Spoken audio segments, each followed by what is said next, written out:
How you all doing? Yeah? Yeah. Espresso, yes. Well, I'm so pleased to be here. I'm really proud to be opening the conference today. I think these sort of conferences that are run by the community, they're probably like the most important conferences there are, right? Yeah, and you know, these guys just doing it as a sort of hobby. I mean, this is a hobby. I mean, I'm pretty impressed. Yeah, come on, let's hear it for the guys organizing this conference.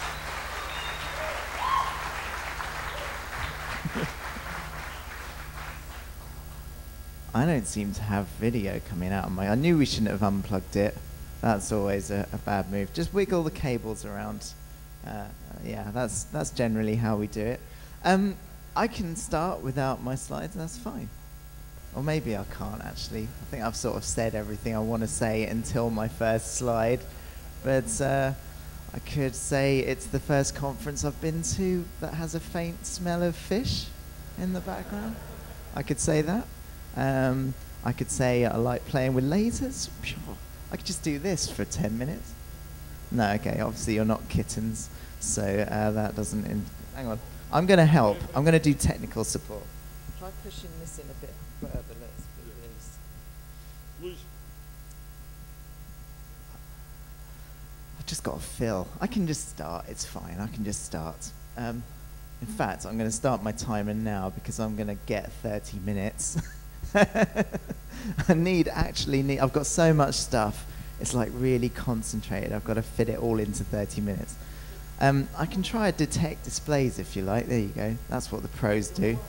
Oh, there you go. It's done. Yeah, there you go. Spot the professionals. Whew. Okay, cool.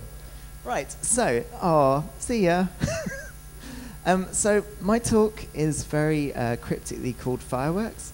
And I will be talking about fireworks a little bit, but also I have something else to say at the beginning, and it kind of relates to all of my work, I guess. So I think over the last year or so, you will have seen lots of people online and offline, like there's been a real theme of trying to get designers to learn how to code, right? You've seen this, yeah?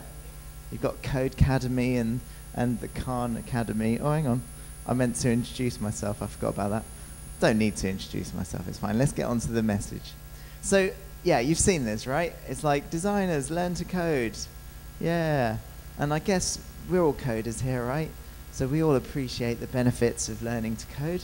And so we're all going to be like, yeah, it's going to be totally brilliant if you learn to code. And I totally agree with this. I think that designers in digital media should learn to code. At least a little bit. You know, we're working in digital. It's going to help, right? Yeah, you know, I sort of think, come on, designers, meet us halfway. Let's meet in the middle, and we can be one happy collaborative union, like it always is, yeah, with creatives. But I also have another message that isn't just for creatives. I have a message for coders, which is learn to be creative. So you don't like it so much when people tell you stuff, right? It's like, I don't want to be creative. I like typing. All right, that's fine. You know, don't freak out. It's fine. It's kind of cool. You know, and of course, you know, I'm being flip because coders are quite creative, right? Coders often have to solve problems in very interesting and unusual ways. I mean, even the coders that are doing the most dreary sort of corporate work, they're still going to be finding creative solutions to their day-to-day problems. And that's not exactly what I mean when I say creative. What I mean is this process, this iterative process that designers and artists are very familiar with, but coders perhaps aren't so familiar with. You know, because usually we have like our to-do list, right? And it's like, I've done task A, tick, task B, whatever. You know, with creative coding, it's a slightly different process. And now, with JavaScript being so fast and having Canvas and WebGL and all these other cool things, it means that we've got more scope than ever to be creative, visually creative. So, I'm not one of these people who just says stuff. You get that a lot, don't you? It's like, you must do this and you must do that. It's like, All right, well, come on then, help me out. Well, I'm going to help you out. I mean, I tell designers to learn to code all the time, but I thought it was a bit mean to tell them that without actually teaching them to code. So I started teaching non-coders how to code, but I also teach JavaScript programs how to do creative work.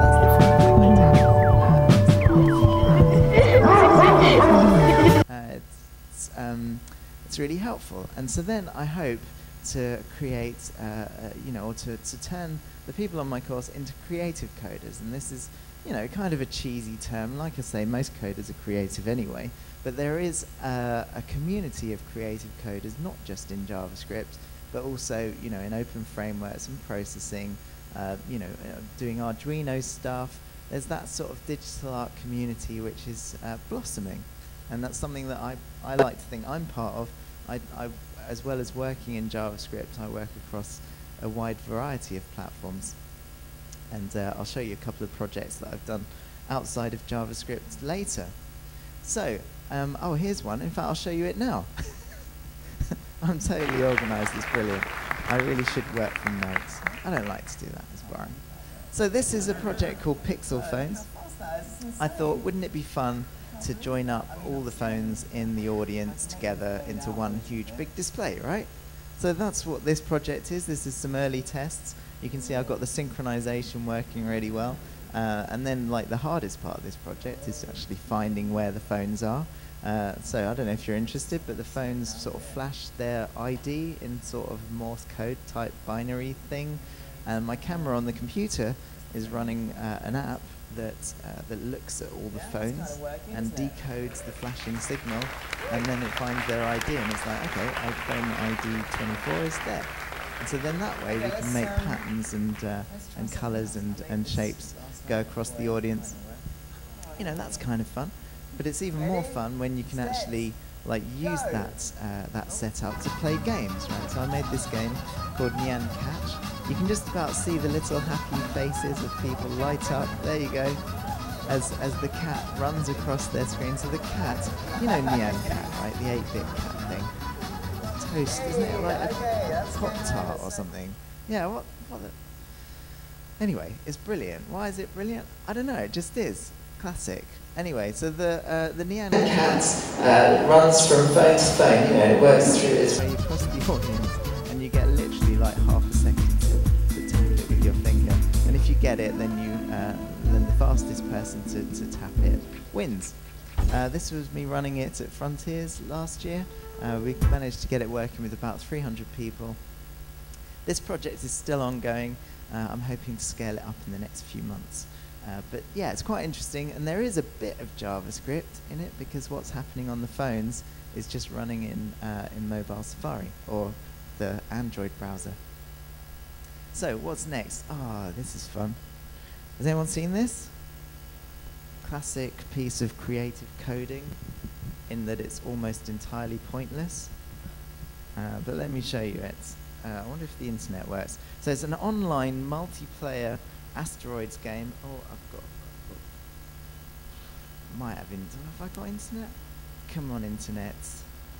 It's loading. It's thinking about it. Are you all on Facebook or something? The internet was working fine earlier, and now it's not well. I'll just leave that for a bit. I've got loads of time. I don't mind. I can hang around. Totally not working, is it? Alright, let's... Moving on. Maybe I'll show you that ridiculous project later. It's awesome. Okay, skip that. Irrelevant, too late. Okay. Let's make some fireworks. Yeah. All right. So, I like making fireworks with code, and I've often project digitally generated fireworks onto big buildings. And I just did a huge project in Brighton. I'm going to show you some footage of that a bit later. But first of all, I thought, wouldn't it be fun to maybe talk about how you'd create a firework type effect in JavaScript? Yeah, what do you think? Yeah? All right, let's do this. The internet. I wonder if the internet's going to work. It's really weird that. It was honestly working fine earlier. Bit of a worry. I'm not going to let it freak me out too much. All right, so here we have a basic HTML file. I might just sit down, get comfy. Yeah, that's better. You need to be relaxed when it comes to creative coding. You know, you need to stretch your fingers out and stuff, ready for some typing. Actually, I'm really cold. I don't think this is going to work at all. My fingers just aren't working. Right, okay, so we have a basic HTML setup. You can see it here. It's really exciting. A big blank canvas filling the whole screen. Well, in fact, no, there isn't anything on there at all yet. I've got to make the canvas. Oh, good thing I remembered that. Let's make a canvas. So there you go, that's how you... Who's worked with Canvas before? Yeah, you've all done this before. Can I talk and code at the same time? Let's see. Might not go brilliantly. Alright, so we've got a canvas. Let's run... I was going to do a little test then. Let's put it in the page. There you go, like that. So this is how you make a canvas with JavaScript. There it is. Why can't I see it? Anyone? I couldn't hear anything. I was just like, what? Huh? Size? How big do you think it was? Oh, that's closer. It's not actually because the background is black. The canvas isn't black. The canvas by default is completely transparent. So that's why you can't see it. Someone mentioned the size. I haven't set the size, but believe it or not, Canvas does have a default size, 300 by 150 pixels. I don't know why. That's just it. Oh, I'm talking way too much. I've got much too much to do. Let's set the width and the height to match the available canvas space. Oh, I'm all shaky. Scary typing in front of people. Alright, there you go. So let's have a look. Right, so now our canvas fills the whole screen. That's good. You guys know, right? But if you want to draw in a canvas, you need to get the context for that canvas. And because I'm using the 2D drawing API, I want the 2D context. So now I can draw stuff. Yeah. I don't know, I think that's cool. Whatever. Right, let's set the fill style to white and draw a rectangle. I know, this is pretty exciting. Are you ready for this? I don't know what's going on. Why is that all selected? That's weird. What's up with my browser today? I'm really not happy with Chrome. What? It's like, come on. It's just a local file. Don't know what is going on with that. Alright, let's start over. Oh, the internet's back. Okay, fine. Alright, now the internet comes back.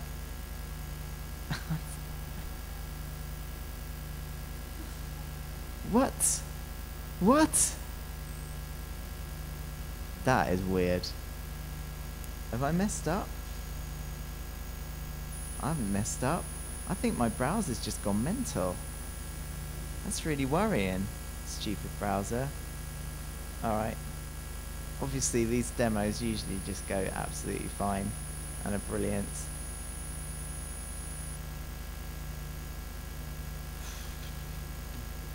Have I messed up real bad? It's definitely not working, is it? My browser is just totally broken. Well, I guess I could try a different browser. Come on, Chromium, let's see what you do. Okay, let's try a different one that I worked on before, just to... Okay, that's working, so I obviously screwed something up, right? Fill style file. Yeah, everyone can help me fix my code. Let's see if I comment this stuff out, whether it still breaks. Okay, obviously screwed something up. Okay, I'll do that. That's cool. Wow, this must be really exciting for you guys. Okay, well it's not doing the same thing anymore, so... Okay, but then I'm not seeing the rectangle either. Yay, this is going to be a brilliant live... This is, honestly, this is the worst it has ever gone in my entire life. It's just like, it's just blatantly not working. Huh? I'm rendering stuff now. I'm drawing the rectangle. White should be white. The rectangle should be white. 0, 0. That is mental. No, that's okay. You don't need begin fill. Yeah, it's that's. I'm gonna restart my computer. Yay!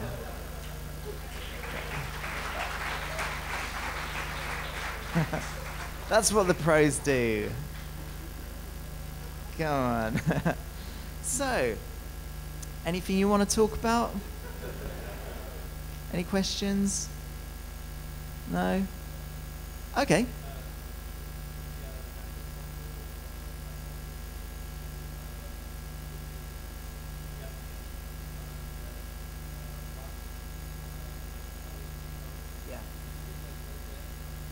No, so that's a good question. So the guy in the front here has asked, what system am I using for the phones to connect to my app?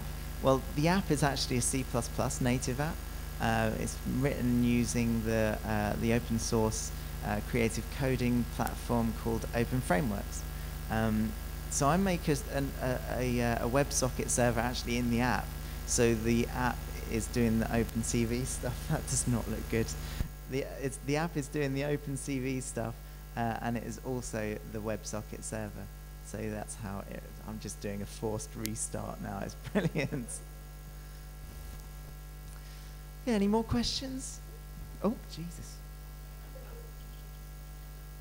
You know, I did a conference in Poland last week, and the what do you call these? The lectern was really slippery, and like at least 2 people's computers just went flying off. It was a lot of damage. You know, you realize, of course, now I've got like literally 5 minutes to do this coding demo, but that's fine. Yeah, question?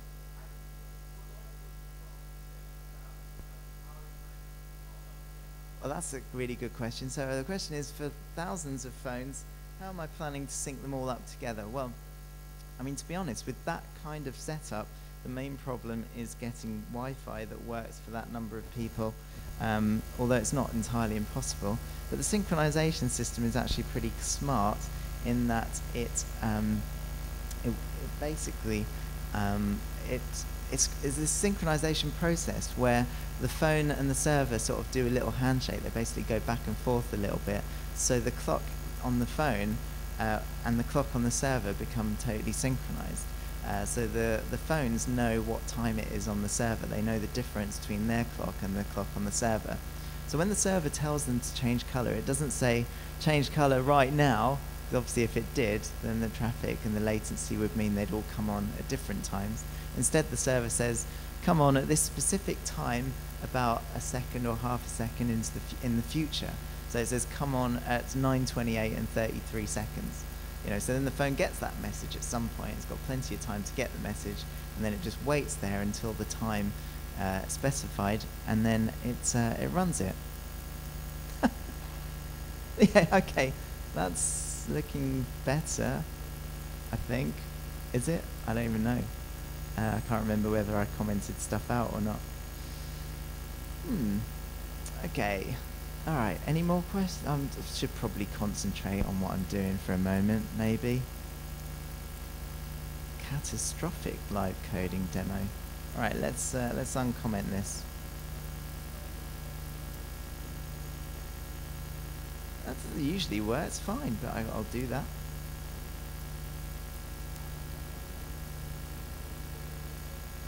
No, it shouldn't be. see. Yeah, I think there's definitely something seriously wrong with my browser. That's, you know, I've done this. I'm going to try a different browser. Let's try Safari. Oh, there you go. Okay. All right, let's use Safari. I'm honestly not sure what's going on with Chrome there. It worked this morning when I tried it, but that's fine. All right, let's move on. Okay, so we've got a filled rectangle. Yes. Yes. Yes. Now, this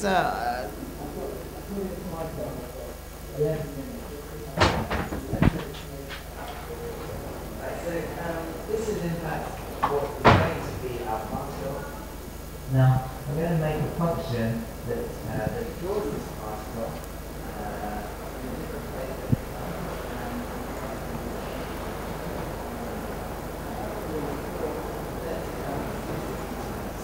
So, 1,000 divided by 60 is the number of milliseconds per frame.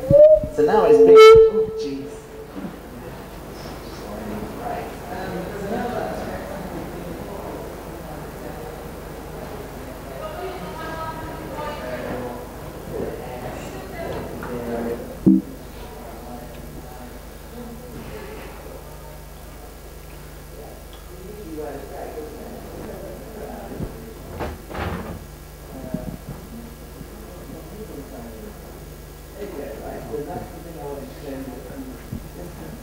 animate stuff, we need to clear the screen every time. I'm going to just go really fast. I don't care. Yeah. I'm just going to clear the canvas every time. It's already.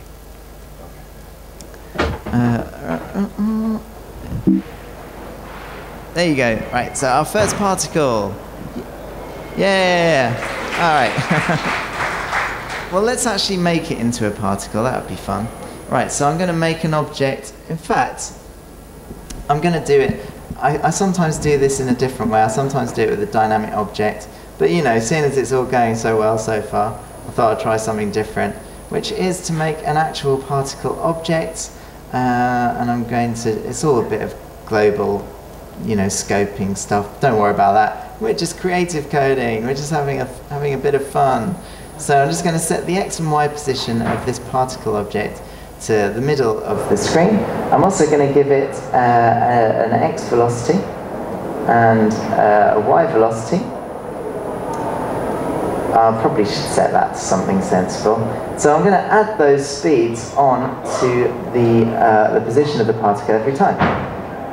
This update equals function, and so this update function of this particle updates the. I could do this really nasty. Let's do that.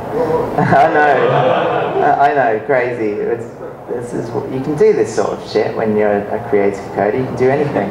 It's amazing. All right, let's try that. So also in the update function, I want to draw that that particle. So I'm still going to keep it as yeah. What am I doing? Still as white. This dot x. This dot y. Right. So now hopefully we've got a particle. Give me a warning. I'm just going to ignore it because that's how I feel right now. It's like, yeah. So now we've made that particle. Every frame we want to update and draw it. Let's see if this works. There you go. Right. So there's my particle. It's moving down and to the right. Let's give it a random velocity when I start it. Let's do that. Literally got 7 minutes left. My goodness. Random. I'm going to make a random function that returns a random number between two other numbers. Has anyone ever done this before? Yeah? I've done it so many times now. There's max minus min, so we're getting a random number between the range of numbers between it and then adding min at the end of it. So now, when I set velocity x, I can make it a random number between -10 and +10 in both the x and y direction. I'm not sure I'm going to have time to do fireworks. See what happens. So now every time I run it, it goes in a different direction, yeah? Now, particles are awesome by themselves, but they're even more brilliant when there's like a bajillion of them. So let's make a particles array. And instead of just making that particle there, I'm going to make a new particle every frame and add it into the particles array. Yeah, you getting this? Yeah? You're all good, you're all coders, aren't you? It's all fine. And if it isn't, there's not much I can do in 5 minutes to make it any easier. Right, so now instead of just rendering one particle, I'm going to iterate through all the particles and draw each one. So then I need to do particles i.update. So let's see how that's looking. There you go. Yeah.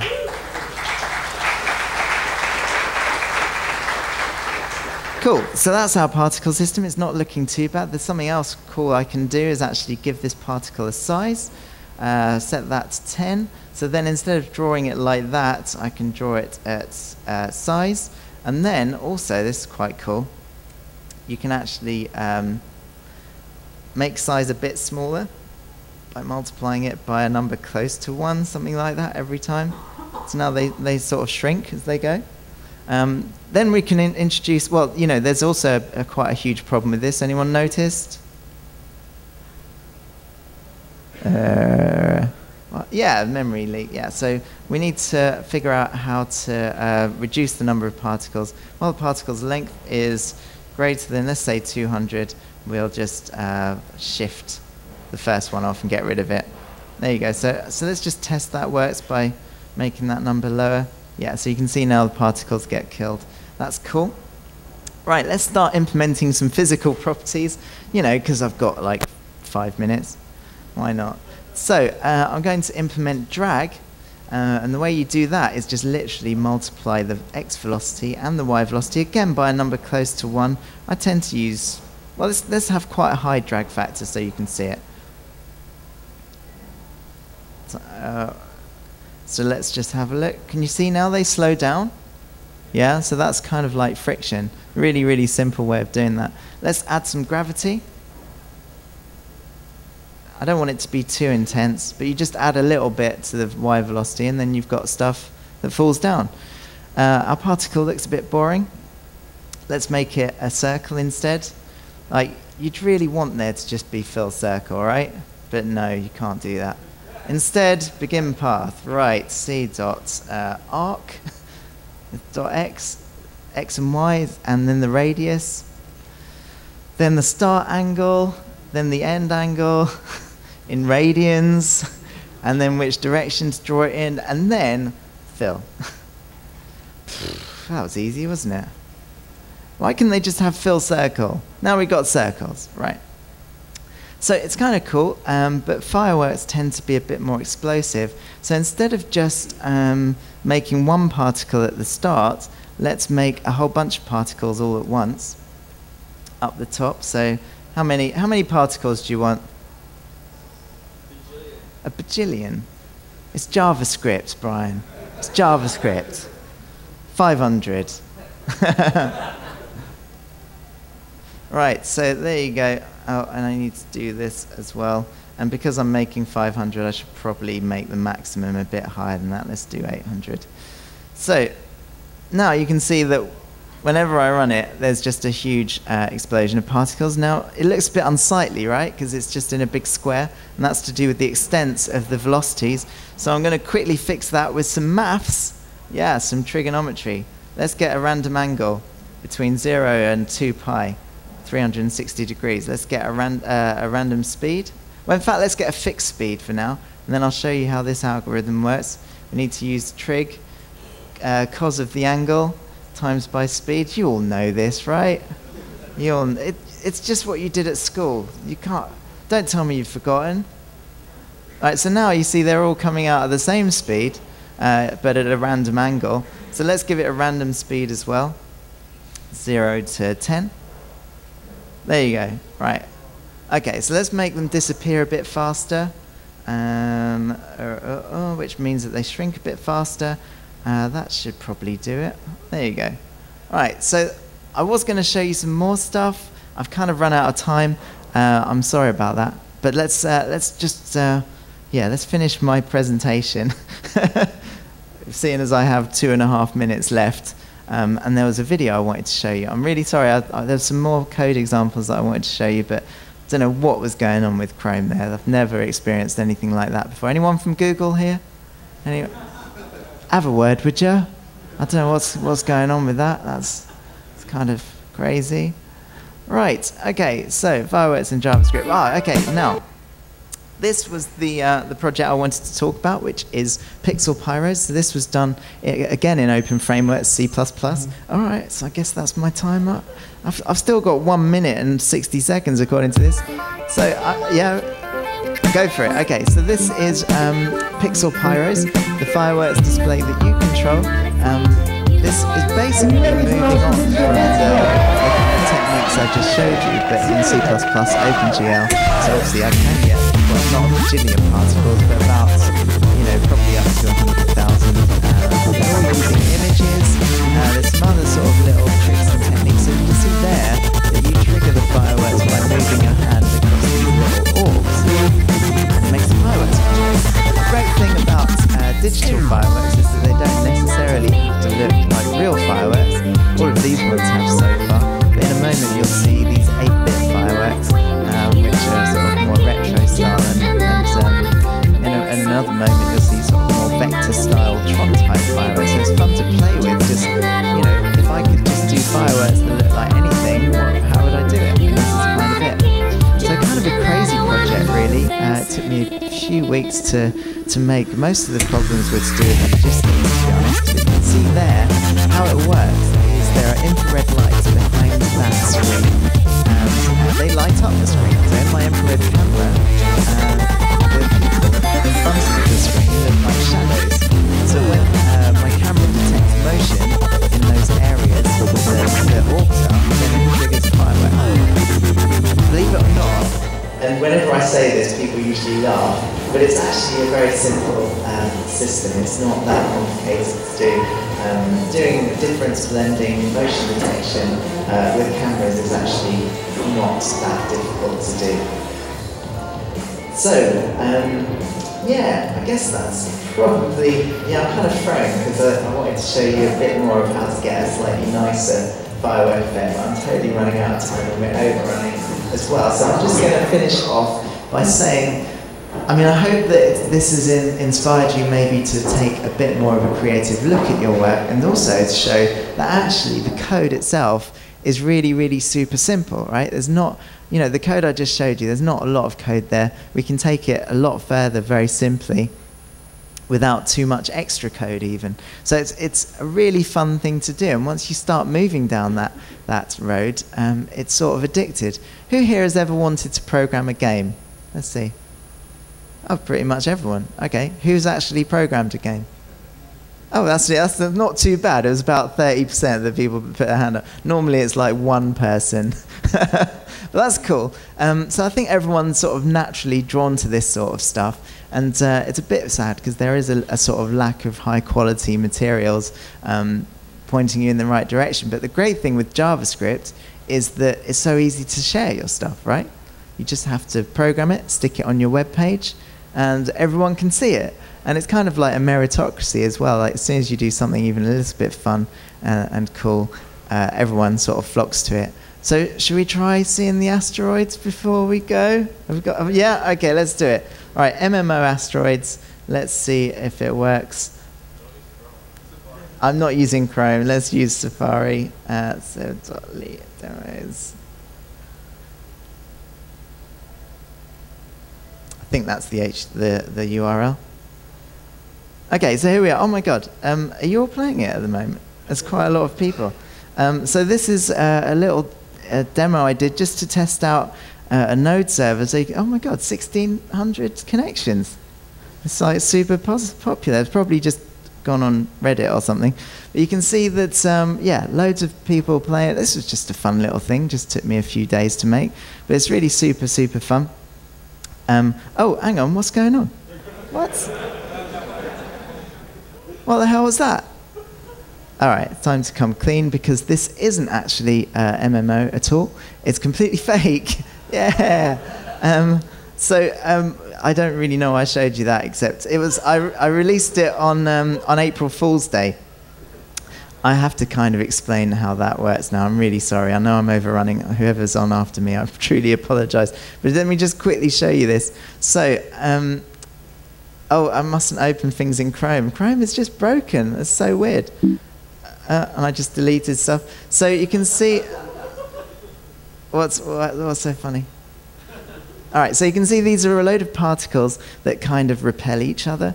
It's not that complex, the code. But on one of my courses once, someone decided to make them all triangles pointing the direction they were moving in, and that happened. So that's essentially how I'm doing it. There's a bit of extra stuff in there, but essentially these are just particles that repel each other. It's kind of, I love doing these silly little projects, just totally pointless, but kind of creative. Okay, I promise I'm going to finish now. So yeah, hopefully it's inspired you to start moving in these areas. Come and chat to me if you find me. I'll be here the next couple of times. Love to hear about what you're doing. But in the meantime, I'm sorry to have overrun, but thank you very much.